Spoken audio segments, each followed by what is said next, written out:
Salut tout le monde, c'est Anthony et nous allons continuer notre série sur l'HTML.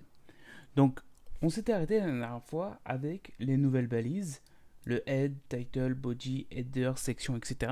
pour que au niveau sémantique ce soit correct, en plus d'avoir la validation avec le W3C. Donc, je voulais juste faire une petite aparté concernant les petits éléments qu'on retrouve ici. Ici, par exemple, on trouve lang égale fr.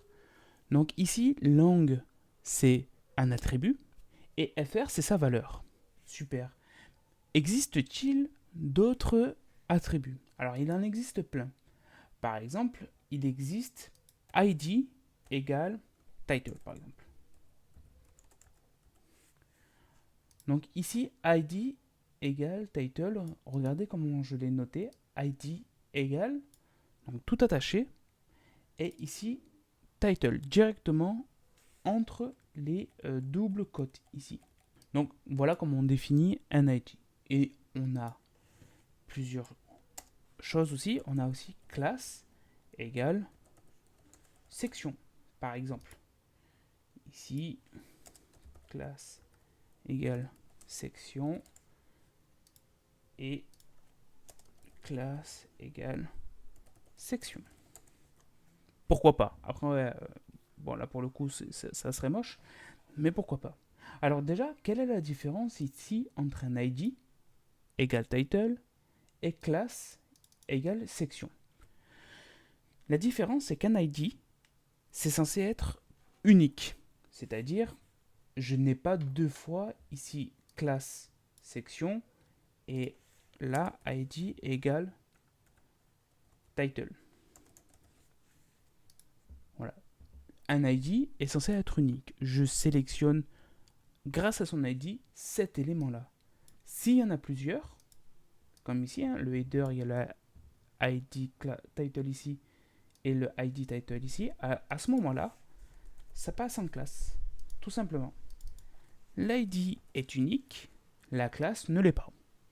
C'est pour ça qu'ici j'ai directement classe section et classe section.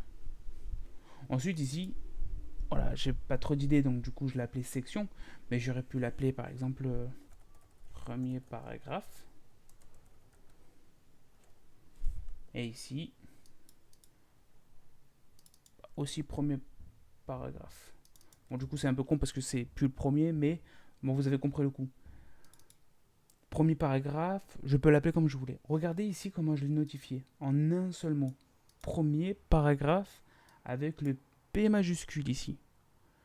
Donc, en attaché, si ça avait été comme ça, en fait, ici, j'ai deux classes. J'ai la classe premier et j'ai la classe paragraphe.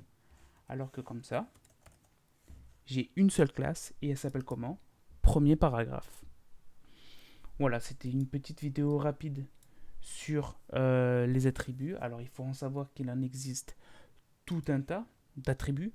Donc, par exemple, on va essayer de voir sur le site directement HTML référence, attributs, ici. Regardez tous les attributs qu'il y a. Il y a alt, accept. Est-ce qu'on va retrouver notre fameux ID? Voilà, on a le differ, dir, disable. Donc disable, c'est pour désactiver un élément. Download, for, hidden. Voilà, ID ici on le retrouve. Attribut global, ça veut dire que l'attribut ID peut être assigné à n'importe quelle balise, que ce soit la balise HTML, que ce soit la balise body, la balise P, etc. L'ID, ça fonctionne. Par contre, je sais pas moi, par exemple, ici liste, à ce moment-là, cet attribut-là ne sera disponible que pour l'élément input, avec l'attribut list. Sous quelle forme? Sous cette forme-là. Input list browser. Et ensuite, j'ai ma data list qui définit les browsers. Et si j'ai envie de regarder à quoi ça ressemble, voilà, ça ressemble à ça. Mais du coup, l'attribut list n'est disponible que pour l'input. Alors que langue, par exemple, c'est un attribut global, c'est pour tout le monde.